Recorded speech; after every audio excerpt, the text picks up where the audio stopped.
situação, com o antigo representante especial do Secretário-Geral das Nações Unidas, Vítor Ângelo. Muito bom dia, bem-vindo. Começava desde já por este incidente que está a marcar amanhã e que significado é que isto poderá ter sido. Erro militar ou uma provocação, o facto de um dos mísseis lançados ter passado por cima da Moldova, e havia as suspeitas que teria cruzado também os céus da Roménia, mas a Roménia já disse que não, e sendo um Estado NATO a situação seria pior ainda. Como é que explica ou que importância atribui a este incidente que está a marcar esta manhã? Bom dia e muito obrigado pelo convite e parabéns ao vosso correspondente em Moscovo. Ele fez de facto um resumo extraordinário e muito correto da situação atual e da posição da população russa em relação às decisões de Vladimir Putin, nomeadamente à agressão contra a Ucrânia. Quanto ao míssil que passou por cima da Moldova, isso é evidentemente algo de bastante grave. Mas teria sido muito mais grave se confirmasse, o que parece não se confirmar, se confirmasse que um segundo míssil teria passado por cima da Roménia, ou seja, por cima de um país, no espaço aéreo de um país membro da NATO.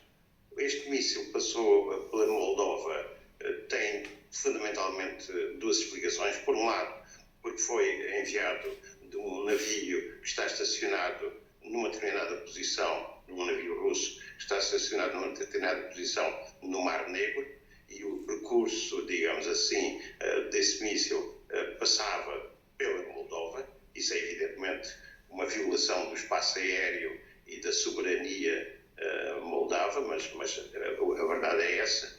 A segunda dimensão que há que ter em conta é que a Rússia está a enviar uma mensagem muito clara à Moldova a dizer que vocês podem ser os próximos. Aliás, essa mensagem não é apenas destinada à Moldova, essa mensagem é destinada a todo o Ocidente. Ou seja, os russos estão claramente a dizer: nós não temos medo das reações e das posições ocidentais, faremos aquilo que pensamos fazer na Ucrânia e mais tarde até pode acontecer que decidamos intervir também na Moldóvia.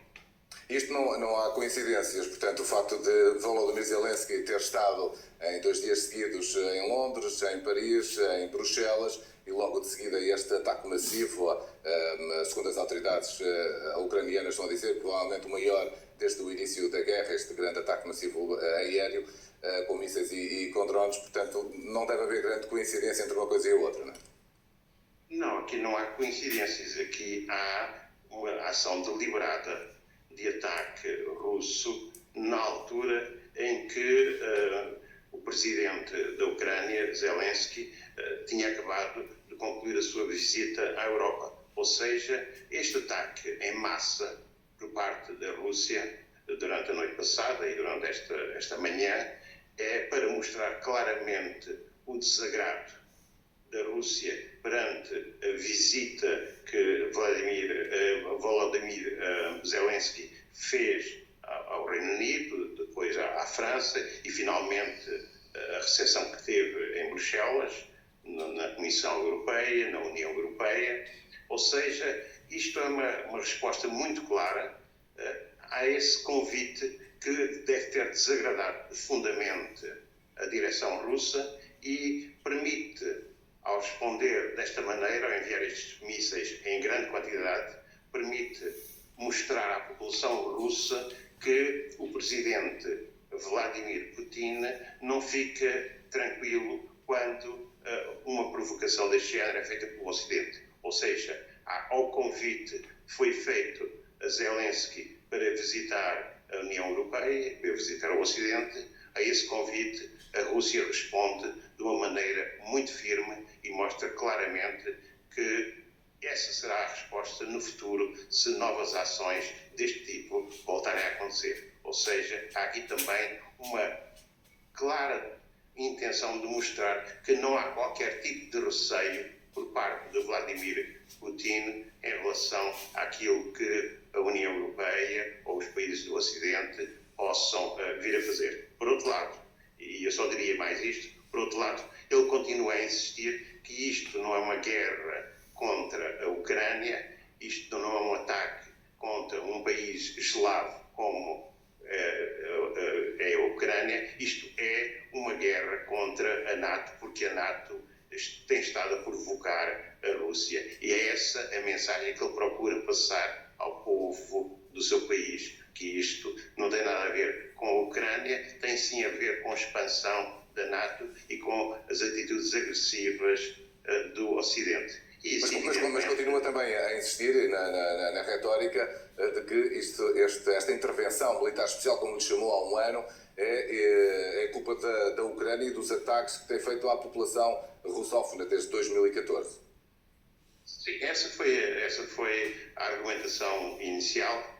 Hoje ele já ultrapassou em grande medida esse tipo de argumentação e hoje ele transformou este conflito num conflito entre a Rússia e o Ocidente, nomeadamente a NATO.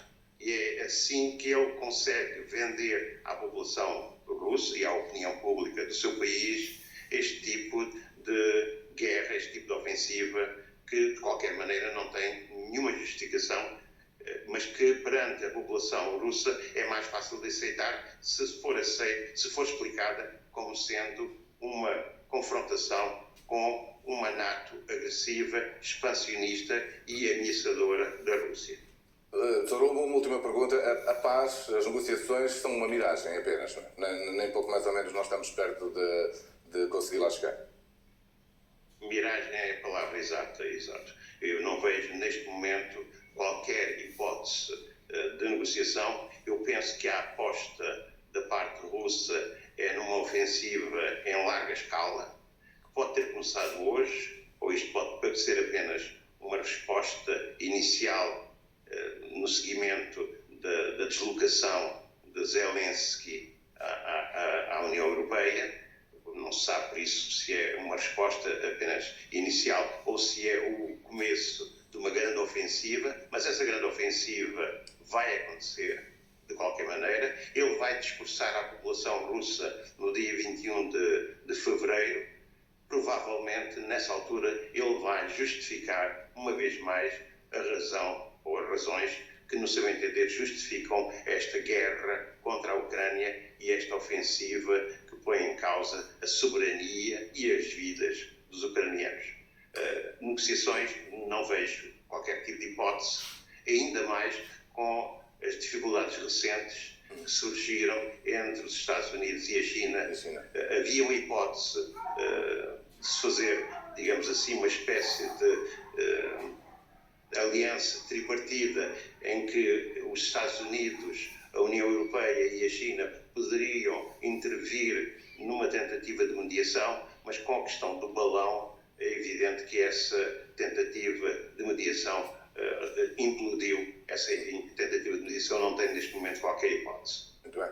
Vítor Reis Montigo, representante especial do Secretário-Geral das Nações Unidas, muito obrigado por ter estado esta manhã aqui connosco. Bom dia. Bom dia.